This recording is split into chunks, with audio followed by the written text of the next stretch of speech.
Reserva de emergência. O que é isso? Para que serve e como é que eu faço para calcular? Fique nesse vídeo para você saber um pouco mais.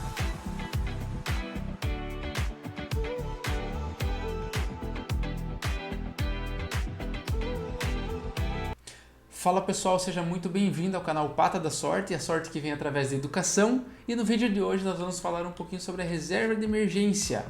Para que serve? Nós vemos várias postagens, Instagram, Facebook, LinkedIn. Bom, como é que eu faço para ter a minha reserva de emergência? É importante mesmo ter a minha reserva de emergência? Então nós vamos falar isso no vídeo de hoje, tá bom? Então, reserva de emergência, vamos calcular? Vamos, mas vamos saber antes o que é reserva de emergência. A reserva de emergência nada mais é que um dinheiro reservado para situações inesperadas. Ou podemos dizer que é um colchão financeiro para situações complicadas, situações que nós não estamos esperando. Reserva de emergência que está faltando um tiozinho ali, mas dá para entender igual. Mas ele é um dinheiro reservado para essas situações. Se eu sou empreendedor, se o mercado parar, eu consigo sobreviver? Se eu estou empregado numa empresa e eu for demitido, eu consigo sobreviver por um certo tempo? É importante a gente pensar sobre isso. Ou por quanto tempo eu sobreviveria hoje se eu fosse demitido, se eu fosse desligado do meu trabalho? Ou se desse um problema na logística da minha empresa? Por quanto tempo a minha empresa ia sobreviver? Isso é importante pensar na reserva de emergência, tá bom? Mas por que uma reserva de emergência? A reserva de emergência nos proporciona, nessas situações, uma tranquilidade maior, momentos racionais, não só emocionais no desespero. Nós conseguimos ter um pouco mais de sabedoria a lidar quando a gente está um pouco mais tranquilo com as questões financeiras. Ela serve para momentos delicados também e muitas das vezes serve como clareza para algumas coisas. E aqui eu vou trazer alguns exemplos, tá? Vamos dizer que você foi desligado da sua empresa. Na próxima semana que você está vendo esse vídeo, você foi desligado. Você não tem uma reserva de emergência. Qual que é a primeira coisa que a gente vai buscar fazer? Cara, se eu fui desligado da empresa, eu realmente preciso entrar em um novo trabalho. Preciso buscar trabalho. Eu vou correr, nós vamos correr atrás de um trabalho para resolver isso, né? Para conseguir pagar as contas. Afinal, se eu não tenho reserva, eu não consigo pagar as contas e pode dar um problema maior. Mas uma pessoa que tem a reserva de emergência, se ela for desligada, com o dinheiro, se ela consegue sobreviver por um tempo, com o dinheiro, vamos dar um prazo aí de 6 meses, essa pessoa tem tranquilidade para buscar um trabalho na área que ela gosta. Ela consegue, nem sempre é tudo na área que a gente gosta, né, que nós gostamos, mas eu tenho um pouco mais de tranquilidade para conseguir tomar a decisão. Eu consigo encaminhar os currículos, pensar e visitar. Então, isso é importante. A gente tem um pouco mais de tranquilidade e toma decisões melhores, decisões mais racionais quando tem a reserva de emergência. Do mesmo lado aqui a questão do empreendedor, do empresário. Se der um problema na sua logística, se você consegue sobreviver, você fica mais tranquilo para ir atrás de uma outra empresa de logística que seja consolidada, estudar, entender como é que funciona. Mas se você não tem uma reserva, não consegue dar um giro aqui, às vezes você vai ter que aceitar aquilo que tem de maneira mais próxima e depois isso pode dar um problema futuro. Ou daqui a pouco você nem gosta mais daquela empresa que lhe deu, mas você aceitou porque era o momento que tinha e você não tinha condições de pagar por conta que não tem uma reserva de emergência. Então é importante isso, até para a questão de, como eu falei aqui, tranquilidade, momentos racionais, sabedoria, delicados, a clareza também nas coisas, tá bom? Mas como é que eu faço para calcular minha reserva de emergência? O que eu tenho que considerar? O que eu tenho que analisar para minha reserva de emergência? Está aqui. Primeiro, você responde essas perguntas aqui. Qual que é a minha fonte de renda hoje? Bom, se eu sou solteiro, se eu sou casado, qual que é a fonte de renda que a gente tem aqui em casa? Se eu parar de trabalhar, minha esposa consegue manter as contas? Ou se ela parar de trabalhar, eu consigo manter as contas? Isso é importante. Oportunidades no meu segmento. A área que eu atuo hoje é uma área que eu consigo voltar nela de uma maneira rápida e fácil? Se eu for demitido, essa é uma área que está contratando ou não? Como é que é a contratação dentro dessa área? Isso é importante. Oportunidades dentro do segmento, oportunidades de trabalho. E qual que são os meus gastos mensais, que é importante você saber quanto que você gasta por mês para a gente conseguir fazer essa conta aqui da sua reserva de emergência, tá bom? Para a parte de realizar os cálculos ali, temos que identificar o prazo. Então, o prazo ele é muito identificado pelas oportunidades do meu segmento. Se eu estou num segmento que a contratação é muita, no mercado, vou dar um exemplo aqui, a área de TI tem muita contratação hoje, eu não preciso ter uma reserva aqui de 12 meses, 2 anos, porque provavelmente eu consigo um trabalho antes, tá? Qual que são meus gastos mensais? Você já anotou isso, mas só para reafirmar. E a gente vai pegar esse prazo e calcular pelos seus gastos mensais. Identifica o prazo, pega os gastos e multiplica isso, tá bom? Mas preste bem atenção aqui. Essa questão da reserva de emergência, ela está muito alinhada com a questão do seu trabalho mesmo. Porque tem áreas que demoram um pouco mais para eu conseguir um trabalho na minha área. Tem áreas que não, tem áreas que se eu falar que estou, vamos dizer assim, a área de TI, falar que estou sem emprego, provavelmente alguém vai querer contratar, porque é uma área que tem muita demanda de trabalho. Então isso considera na nossa reserva de emergência, tá? Mas eu não descarto a possibilidade de você ter uma reserva de emergência. Pode ser o setor que mais contrata hoje. É importante ter uma reserva de emergência, principalmente para aquele ponto que eu falei no começo.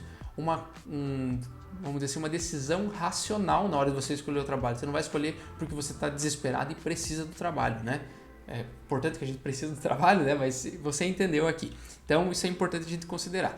E aí eu trouxe aqui um exemplo, fiz comigo esse exemplo. Então, vamos lá. Resposta às perguntas. Como vocês já sabem, ou se vocês não sabem, o meu trabalho, eu trabalho no mercado financeiro, né? Hoje, tem oportunidades dentro do mercado financeiro? Ou no segmento? Tem. Eu vejo que tem muita oportunidade dentro do mercado financeiro, contratações através de cooperativas, bancos, corretoras, fintechs. É uma área que tem muito fomento e muitas contratações. Talvez não seja tão fácil assim, mas tem um mercado, tem aqui, vamos dizer assim, uma ampla rede de vagas aqui que eu possa me candidatar. E qual que são os meus gastos mensais? R$5.000 hoje, tá? Para a parte de realizar os cálculos, eu coloquei aqui um prazo de 6 meses. Por quê? Bom, em 6 meses, se eu for desligado da minha empresa, eu consigo encaminhar currículos, pensar, analisar as vagas se realmente são relevantes ou não. Então, em 6 meses, dá para me recolocar no trabalho. Talvez o seu trabalho, em 3 meses, você consiga se recolocar no mercado de trabalho. Então, pode ser uma reserva menor, mas não tão menor assim. Tem uma reserva, acho que mínima aí de 6 meses, é uma reserva legal até para... se você for desligado, bata um descanso um pouco, descansa um pouquinho e depois vai atrás de procurar um emprego também, né? Meus gastos mensais, como eu deixei ali, R$5.000, e aí eu pego esse prazo, 6 meses que eu estipulei aqui, e multiplico pelos R$5.000 e faço a minha reserva de emergência. Precisaria ter R$30.000. Por quê? Por 6 meses, se eu tiver R$30.000, eu consigo sobreviver por 6 meses tranquilo, sem ter a minha fonte de renda. Então eu fico tranquilo por esses 6 meses, indo atrás, buscando currículo e tudo mais. Mudando um pouco do cenário aqui, se eu sou um empreendedor, se eu sou um empresário, 6 meses às vezes não é muito, é pouco tempo para você, se tiver uma situação, um problema no mercado, é pouco tempo. Então talvez 12 meses seria legal para o empreendedor, porque em um ano talvez você consiga montar um outro negócio, reconstruir aquilo que passou. Então a gente teve um tempo atrás o cenário da pandemia, então um prazo longo você consegue ainda manter as contas da empresa. Então são coisas que a gente tem que considerar, são relevantes, mas aqui acho que está um básico assim de como que a gente inicia a nossa reserva de emergência. E aqui eu trouxe uma outra pergunta que muito acontece: onde investir a minha reserva de emergência? E aqui vai: investimentos com liquidez diária. Liquidez diária são investimentos que você consegue investir e se eu precisar resgatar, semana que vem está na minha mão. Se eu precisar resgatar amanhã, está na minha mão. Se eu investir, deu um problema e amanhã eu preciso pagar as contas, eu consigo resgatar hoje, amanhã está na minha conta. Então, liquidez diária é transformar esse dinheiro de forma líquida, vamos dizer assim, na minha mão, tá? Então, é você investir em algo que realmente você consiga resgatar. E aqui vai um alerta. Ações você consegue resgatar no outro dia? Consegue. Mas no outro dia vai estar o mesmo valor? Não sei. Perigoso. Fundos imobiliários, você consegue resgatar no outro dia? Consigo, mandar a ordem de venda, vem ali depois de 2 dias, 3 dias, tem o dinheiro na conta? Beleza. Mas e se o fundo imobiliário cair justamente no dia que eu deixei a minha reserva de emergência?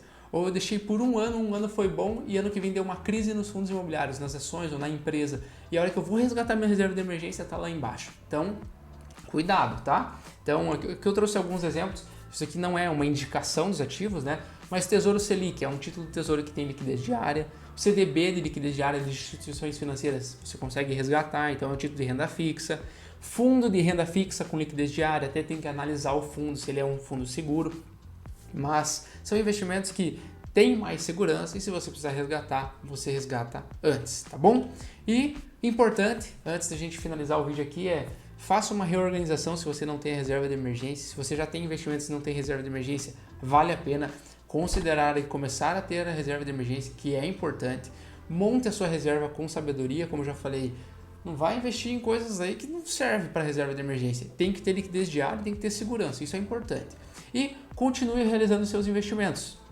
Se você tem investimentos hoje, não tem a reserva de emergência, coloque uma parte disso numa reserva de emergência. Mas eu não vou dizer para você parar os investimentos. Por quê? A reserva de emergência é algo que não vai render tanto. É uma coisa que demora para você montar toda a reserva. E às vezes no meio desse caminho você vai desanimar. Ou seja, faça a sua reserva de emergência, mas também faça os seus investimentos. Tente fazer isso em conjunto. Focar só na reserva de emergência às vezes é um valor alto para você. E, cara, 6 meses fazendo a mesma coisa, não rende, continua lá, a gente perde um pouco do ânimo de continuar fazendo os aportes. Então, diversifique, coloque um valor maior na reserva de emergência, faça um valor maior para você montar essa reserva, mas aproveite outros investimentos para você ver isso rendendo também no passar do tempo, tá bom? Bom, pessoal, esse é o vídeo de hoje, eu espero que você tenha gostado. Se você tiver alguma dúvida, deixa aqui nos comentários. Vou pedir para você curtir esse vídeo, compartilhar com seus amigos que gostam dessa área de investimentos e, claro, se inscreva no canal, assim o YouTube entende que é relevante esse vídeo aqui, tá bom? Valeu, pessoal, e uma ótima semana.